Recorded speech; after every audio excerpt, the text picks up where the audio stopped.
নমস্কার বন্ধুরা, আমি আপনাদের প্রিয় গল্পকার। আজ আমি আপনাদের জন্য নিয়ে এসেছি এক নাম প্রকাশে অনিচ্ছুক ফলোয়ারের পাঠানো এক অসাধারণ গল্প। এই গল্পটি এক সাধারণ বাঙালি পরিবারের, যেখানে বিবাহের আয়োজনের আড়ালে এক গোপন নিষিদ্ধ প্রেমের সূত্রপাত হয়েছিল। এই গল্পে মিশে আছে গভীর আবেগ, রোমাঞ্চ এবং এক তীব্র আকর্ষণের টানাপোড়েন, যা আপনাকে শেষ পর্যন্ত আটকে রাখবে। গল্পের শুরুতে আমি আপনাদের একটা কথা বলতে চাই। এই গল্পটি শুনতে শুনতে যদি আপনাদের মনে হয় যে এই কাহিনীকারকে আমি চিনি, অথবা যদি আপনারা এই গল্পের পরবর্তী অংশের জন্য অধীর আগ্রহে অপেক্ষা করেন, তবে আপনাদের জন্য আমার একটি ছোট উপহার আছে। গল্পের কোনো এক ফাঁকে আমি আমার ব্যক্তিগত ইমো নাম্বারটি দেব, তাই নাম্বারটি পেতে হলে পুরো গল্পটি মনোযোগ দিয়ে শুনতে হবে। ঘটনাটা গত বছরের শীতের। কলকাতা শহরের উপকণ্ঠে গঙ্গার ধারে এক পুরনো রাজবাড়িতে ছিল বিয়ে। আলো ঝলমলে মণ্ডপ, সানাইয়ের সুর, আত্মীয় স্বজনের ভিড়, আর তার মাঝে একরাশ চাপা উত্তেজনা। গড় ছিল অভিজাত পরিবারের ছেলে, ধুতি পাঞ্জাবিতে তাকে লাগছিল রাজপুত্তরের মতো। আর কোণে অনন্যা, সে যেন এক মূর্তিমতী দেবী। রেশমের শাড়িতে, মাথায় ঘন কালো চুল, আর ওই টানা টানা কাজল কালো চোখ, সে এক অপার্থিব রূপ। আমি, অর্থাৎ এই গল্পের কথক, পেশায় একজন ভিডিওগ্রাফার। এরকম অনেক বিয়ে আমি কাভার করেছি, কিন্তু অনন্যার মতো রূপ কাউকে দেখিনি। শুধু রূপ নয়, ওর মধ্যে ছিল এক স্নিগ্ধতা, এক মায়া, যা আমাকে মুহূর্তে ওর প্রতি আকৃষ্ট করে তুলেছিল। বিয়ের সমস্ত অনুষ্ঠানে আমি ক্যামেরা হাতে ঘুরছিলাম, কিন্তু আমার চোখ বারবার চলে যাচ্ছিল অনন্যার দিকে। ওর হাসিতে, ওর চোখের চাহনিতে, ওর প্রতিটি নড়াচড়ায় আমি যেন এক অন্য জগৎ খুঁজে পাচ্ছিলাম। বিয়ের অনুষ্ঠান, তত্ত্বতালাশ, খাওয়া দাওয়া সব চলছিল তুমুল উদ্দীপনার মধ্যে। আমি ক্যামেরা বন্ধ করে শুধু ওর দিকে তাকিয়ে থাকতাম। ওর বর রাহুল, সেও খুব ভালো ছেলে, কিন্তু অনন্যার চোখে আমি কি যেন খুঁজছিলাম, যা হয়তো রাহুলের কাছে সে পায়নি। এই ভাবনা আমার মনে বাসা বাঁধছিল। সন্ধ্যা নেমে এলো, বরকনেকে সাজানোর পর্ব চলছিল। আমি একটু আড়ালে দাঁড়িয়ে ওদের ছবি তুলছিলাম। হঠাৎ অনন্যা আমার দিকে তাকিয়ে হাসল। সেই হাসিতে কি ছিল আমি জানি না, তবে আমার বুকের ভেতরটা ধুকপুক করে উঠল। আমার হাত কেঁপে উঠল, ক্যামেরাটা প্রায় পড়েই যাচ্ছিল। সেই রাতে যখন বাসর ঘরের আলো নিভে গেল, আমি আমার সরঞ্জাম গুছিয়ে নিচ্ছিলাম। তখন অনন্যার দিদি, যে আমার সহকারী ছিল, সে বলল, দাদা, কিছু এক্সট্রা ফুটেজ দরকার, যদি একটু আসেন। আমার মনটা এক লহমায় বলে উঠল হ্যাঁ। আমি ওর সাথে গেলাম। ওদের বাড়ির একটু নিরিবিলি কোণে, যেখানে বাগান ছিল, সেখানে আমরা গেলাম। অনন্যা সেখানে দাঁড়িয়েছিল। আবছা আলোয় ওর মুখটা আরও রহস্যময় রাখছিল। আমি যখন ক্যামেরা অন করলাম, তখন অনন্যা আমার দিকে তাকিয়ে বলল, ধন্যবাদ। আমি একটু অপ্রস্তুত হয়ে গেলাম। কিসের জন্য?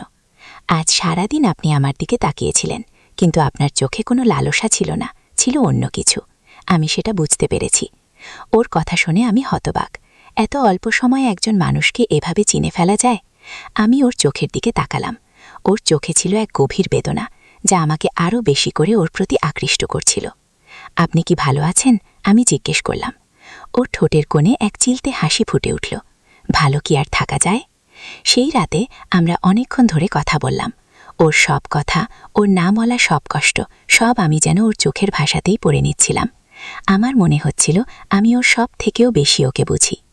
আমাদের মধ্যে এক অদৃশ্য টান তৈরি হচ্ছিল, যা কেবল আমরা দুজনেই অনুভব করতে পারছিলাম। এরপর শুরু হলো এক অন্য অধ্যায়। রোজ রাতে যখন সবাই ঘুমিয়ে পড়ত, আমি অনন্যাকে ফোন করতাম। আমাদের কথার মধ্যে মিশে থাকত নীরবতা, দীর্ঘশ্বাস, আর কিছু না বলা কথা।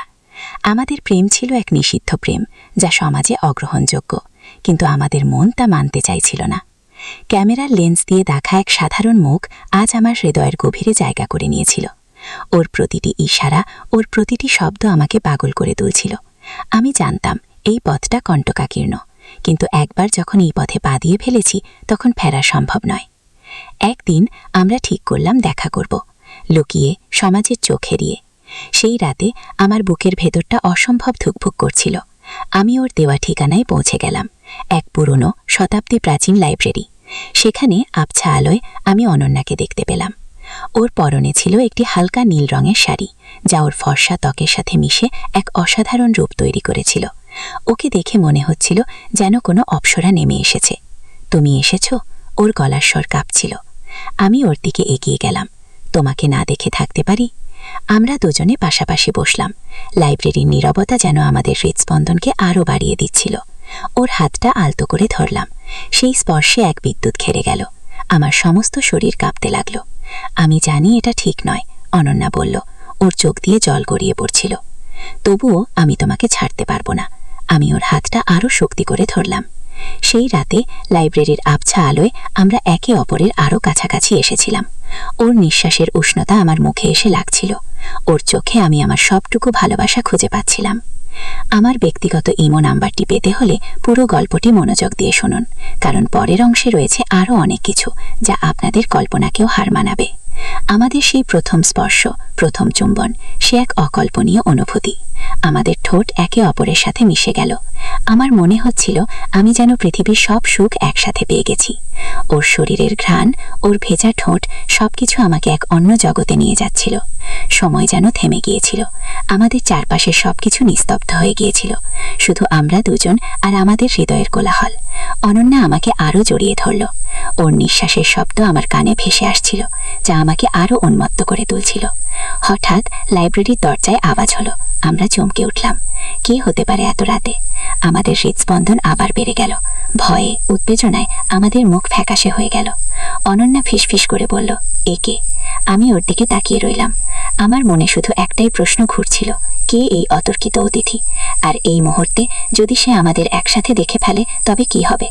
দরজায় আবার আওয়াজ হলো, এবার আরো জোরে। মনে হচ্ছে কেউ ধাক্কা দিচ্ছে। আমরা দুজনেই নিথর হয়ে বসে রইলাম, একে অপরের দিকে তাকিয়ে। আমাদের নিষিদ্ধ প্রেমের এই প্রথম পরীক্ষা, আর এর শেষ কোথায় তা কেউ জানে না। আপনারা কি এই গল্পের পরবর্তী অংশ শুনতে চান? কমেন্ট করে জানান এবং অবশ্যই আমার চ্যানেলটি সাবস্ক্রাইব করুন। দেখা হবে পরের পর্বে।